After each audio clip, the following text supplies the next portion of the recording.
नमस्ते, मेरा नाम है विनय आकाश और आप देखना शुरू कर चुके हैं प्रभा साक्षी का खास कार्यक्रम मोस्ट रिलायबल इन्फॉर्मेशन यानी एमआरआई। तमिलनाडु के चिरापल्ली में एक बेहद अजीबोगरीब मामला तब सामने आया जब मुस्लिम वक्फ बोर्ड ने खुद को पूरे गांव का मालिक बता दिया। वक्फ बोर्ड के पूरे गांव के मालिक होने का चौंकाने वाला मामला सामने आया जब एक स्थानीय व्यक्ति ने अपनी बेटी की शादी के लिए अपनी जमीन बेचने की कोशिश की। रजिस्ट्रार ने उन्हें बताया कि यह वक्फ बोर्ड का है और इसे बेचने के लिए उन्हें इससे अनुमति लेनी होगी। यानी इस देश में वक्फ एक्ट के तहत वक्फ बोर्ड के पास इतनी असीमित शक्तियां हैं कि वो तमिलनाडु के तिरुचिरापल्ली में स्थित 1500 साल पुराने मंदिर समेत पूरे गांव पर ही दावा ठोक सकता है। वक्फ बोर्ड इन दिनों खूब चर्चा में है और इससे जुड़ा एक एमआरआई का विश्लेषण हमने पहले ही किया हुआ है, जिसका लिंक आपको डिस्क्रिप्शन बॉक्स में मिल जाएगा। देश में हिंदू मंदिरों को सरकारी नियंत्रण से मुक्त करने की मांग फिर से जोर पकड़ने लगी है। विश्व हिंदू परिषद लंबे वक्त से इस संबंध में केंद्रीय कानून बनाने की मांग करता रहा है। बता दें, भारत के अधिकांश मंदिर सरकारों के नियंत्रण में है। वक्फ बोर्ड एक अलग निकाय है जिसकी संपत्तियों पर सरकार का कोई नियंत्रण नहीं। यही वजह है कि हिंदू मंदिरों पर सरकारी नियंत्रण को मजबूत करने वाले हिंदू धर्मदान एक्ट 1951 को खत्म करने की मांग तेज होने लगी। सुप्रीम कोर्ट ने हिंदू, बुद्ध, जैन और बौद्ध संस्थाओं पर सरकारी नियंत्रण के खिलाफ दायर एक याचिका पर केंद्र और सभी राज्य सरकारों को जवाब मांगा है। शीर्ष अदालत ने सरकारों से कहा कि वे सभी धार्मिक स्थलों के एक समान कानून यानी समान धार्मिक संहिता की मांग पर 4 सप्ताह के भीतर झलफनामा दाखिल करें। न्यायमूर्ति हेमंत गुप्ता की 2 सदस्यीय पीठ ने मामले को 6 सप्ताह बाद अगली सुनवाई के लिए सूचीबद्ध भी किया। इसके साथ ही दूसरी पीठ के समक्ष लंबित याचिकाओं को स्वामी दयानंद सरस्वती की उस पीठ के समक्ष लंबित याचिका के साथ जोड़ दिया गया है।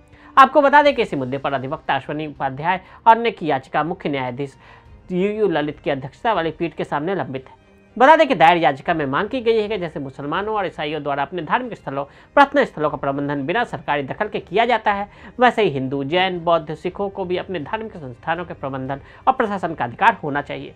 सुप्रीम कोर्ट के वकील अश्वनी उपाध्याय ने अपनी याचिका में कहा कि धर्मनिरपेक्ष देश में जब संविधान किसी भी तरह के धार्मिक भेदभाव की मनाही करता है, तब पूजा स्थलों के प्रबंधन को लेकर भेदभाव क्यों होना चाहिए। मस्जिद, दरगाह और चर्च पर जब सरकारी नियंत्रण नहीं है, तो मठों और मंदिरों, गुरुद्वारों पर सरकारों का नियंत्रण क्यों। 7वीं सदी से 16वीं सदी तक मंदिरों की संपदा को लूटा गया। भारत के परम वैभव से आकर्षित होकर 7वीं सदी की शुरुआत में से 16वीं सदी तक निरंतर हजारों हिंदू, जैन और बौद्ध मंदिरों को न केवल विध्वंस किया गया, बल्कि उसकी संपदा को भी जमकर लूटा गया। खासतौर पर ऐसे पूजा स्थलों पर आक्रमण किया गया जो अपनी विशालतम आकार से कहीं ज्यादा देश की गौरवशाली अस्मिता का प्रतीक थे। अपने प्रत्येक आक्रमण में गजनवी ने सनातन धर्मियों के कितने ही छोटे मंदिरों को अपना निशाना बनाया, मंदिरों में जमा धन को लूटा और मंदिरों को तोड़ दिया। वर्ष 1725 में सिंध के अरब शासक अल जुनैद ने मोहम्मद गजनी से पहले ही मंदिर में तबाही मचाई। जगन्नाथ मंदिर को 20 बार विदेशी हमलावरों द्वारा लूटे जाने की कहानी हो या सोमनाथ के संघर्ष के इतिहास से हर कोई रूबरू है। विदेशी आतताइयों के इतने आक्रमण और लूटे जाने के बाद भी हिंदुस्तान के मंदिर धार्मिक सहिष्णुता और समन्वय का अद्भुत उदाहरण आज भी बने हुए हैं। कांग्रेस नेता ने की थी सोने को अधिग्रहित करने की मांग। कोरोना महामारी के दौरान महाराष्ट्र के पूर्व मुख्यमंत्री और कांग्रेस नेता पृथ्वीराज चौहान ने कहा था कि देश में धार्मिक ट्रस्टों के पास $1 ट्रिलियन का सोना पड़ा हुआ है। सरकार को कोरोना संकट से निपटने के लिए सोने का तुरंत इस्तेमाल करना चाहिए। इस आपातकालीन स्थिति में सोने को कम ब्याज दर पर सोने के बॉन्ड के माध्यम से उधार लिया जा सकता है। उनके सोने वाले बयान पर सियासत का चढ़ावा चढ़ गया। साधु संत आग बबूला हो गए। बयान विवादित था तो आलोचना भी लाजमी थी। बाद में मामला बढ़ा तो यह कहकर पृथ्वीराज ने अपना पल्ला झाड़ने की कोशिश की कि उनकी बात को गलत तरीके से पेश किया गया। राज्य की बेरियों के नीचे हिंदू मंदिर। Hindu religious and charitable endowment act 1951 यानी हिंदू धर्मदान एक्ट 1951, जिस कानून के अनुसार भारत में मौजूद बड़े बड़े मंदिरों पर का प्रबंधन सरकार अपने हाथों में ले लेती है। इन मंदिरों के प्रबंधन के लिए सरकार के द्वारा एक IAS अधिकारी को नियुक्त किया जाता है। फिर वही अधिकारी उस मंदिर को अपने ढंग से चलाता है। इस कानून के कारण बहुत सी राज्य सरकारों ने हजारों मंदिरों को अपने अधिकार में ले लिया। हिंदू मंदिरों को लंबे समय से कानूनों के द्वारा शासित किया गया। कर्नाटक के 1,80,000 मंदिरों में से लगभग 34,500 राज्य द्वारा शासित है। हिंदू धार्मिक संस्थान और धर्मार्थ बंदोबस्ती अधिनियम HRCE की धारा 23 किसी भी मंदिर को अपने दायरे में लाने की शक्ति सरकार को देता है, जबकि इसकी धारा 25 मंदिर को चलाने के लिए प्रबंधन समिति को कई शक्ति देता है। एक रिपोर्ट के अनुसार आंध्र प्रदेश में इस कानून के अंतर्गत 43,000 मंदिरों का अधिग्रहण कर लिया गया है और इनसे प्राप्त राजस्व इनकम का मात्र 18% ही मंदिर के रखरखाव के लिए दिया जाता है। बाकी 82% कहाँ खर्च हुए इसका कोई हिसाब नहीं। अमेरिकी लेखक स्टीफन क्नैप ने अपनी किताब crimes against India and the need to protect ancient Vedic tradition में लिखते हैं कि विश्व प्रसिद्ध तिरुमाला तिरुपति मंदिर प्रतिवर्ष 3100 करोड़ रुपए इकट्ठे करता है, जिसका 85% सरकारी खजाने में जाता है और उन कामों पर खर्च होता है जिनका हिंदू धर्म से कोई लेना देना नहीं है। आप और हम किसके लिए यह राशि मंदिरों में दान करते हैं, ये सोचना होगा। आंध्र प्रदेश के मुख्यमंत्री जगनमोहन रेड्डी, जो खुद ईसाई हैं, उन्होंने अपने चाचा को तिरुपति बोर्ड का चेयरमैन नियुक्त किया।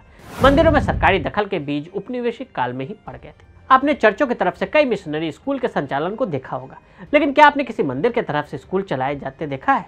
इसके पीछे की वजह है मंदिरों का वित्तीय तंत्र मंदिरों के पास होता ही नहीं। भारत में चर्च और मस्जिद स्वतंत्र है, वे सरकार को कोई धन नहीं देती, लेकिन सरकार से उन्हें पैसा मिलता है। कई सरकारें मौलवियों को सैलरी देती है, लेकिन सरकार 1 लाख करोड़ हिंदू मंदिरों से लेती है, उन्हें कुछ भी नहीं देती। वैसे हिंदू मंदिरों में सरकारी दखल की बात कोई नई नहीं है, इसके बीज उपनिवेश काल में ही पड़ गए थे। इंग्लैंड चर्च और राज्य के बीच कोई विभेदक दीवार नहीं है, राजा ही चर्च का भी प्रमुख होता है। यह अधिनियम महाराजा हेनरी अष्टम के वक्त यानी 1534 से ही लागू है। लेकिन भारत में ईस्ट इंडिया कंपनी ने अपने कब्जे वाले इलाके में मंदिरों, मस्जिदों और चर्चों की जमीनों को अब कंपनी की संपत्ति घोषित कर दी थी, जिसका विरोध उस वक्त क्रिश्चियन मिशनरियों ने किया था। 1857 के प्रथम स्वतंत्रता संग्राम के बाद ब्रिटिश सरकार ने भारत का शासन सीधे अपने अधीन ले लिया। अंग्रेज सरकार ने 1863 में कानून बनाया, जिसके तहत सरकार का धार्मिक स्थलों में किसी भी प्रकार का हस्तक्षेप रोक दिया गया। इसका सीधा अर्थ था कि राज्य सत्ता और धर्म सत्ता अलग अलग रहेंगे। आज़ादी का आंदोलन तेज होने के साथ 1919 में भारत के राजनीतिक और प्रशासनिक सुधार लागू किए गए। राज्यों में विधायिका बनी, लोकतंत्र का आगाज हुआ, लेकिन मंदिरों पर सरकारी नियंत्रण की पहली कानूनी पहल 1826 में मद्रास में हुई। इसके तहत प्रांतीय सरकार ने बोर्ड बनाकर राज्य के मंदिरों का प्रबंधन अपने हाथ में ले लिया। हालांकि कहा जाता है कि बाबा साहेब अम्बेडकर धार्मिक मामलों में सरकारी दखल के खिलाफ। उत्तराखंड देवस्थानम बोर्ड को करना पड़ा था भंग। जहां तक मंदिरों पर सरकारी नियंत्रण की बात है, तो दक्षिण के लगभग सभी राज्यों में हिंदू मंदिरों सरकार द्वारा गठित देवस्थानम बोर्ड के अधीन संचालित होते हैं। शेष भारत में सभी बड़े मंदिर बोर्ड और ट्रस्ट द्वारा संचालित है। सरकार ने इन सभी मंदिरों का नियंत्रण इस भावना से अपने हाथों में लिया कि इससे मंदिर परिसर का समुचित विकास होगा।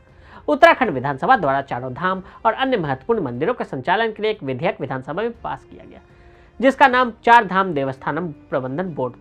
4 धाम यात्रा की व्यवस्था को दुरुस्त करने के मकसद से इसके लाए जाने की बात राज्य सरकार की ओर से कही गई।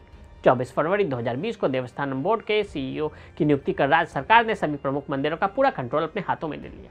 बोर्ड के अध्यक्ष मुख्यमंत्री और धर्म व संस्कृति मंत्री इसके उपाध्यक्ष बनाए गए। नवंबर 2019 में उत्तराखंड के तत्कालीन मुख्यमंत्री त्रिवेंद्र सिंह रावत के लाए गए उस कानून की, जिसे 80 साल पुरानी व्यवस्था पर एक प्रहार के रूप में बताया गया। उत्तराखंड देवस्थानम बोर्ड के गठन के बाद से ही साधु संतों में भारी नाराजगी देखने को मिली। बाद में भारी विरोध के बाद सरकार को अपना फैसला बदलना पड़ा और बोर्ड को भंग कर दिया गया। तो आज हमने मठों और मंदिरों पर सरकारी नियंत्रण के बारे में आपको बताया। आज के लिए दे इजाजत। ऐसी रिपोर्ट्स को देखने के लिए प्रभा साक्षी के साथ लगातार बने रहें।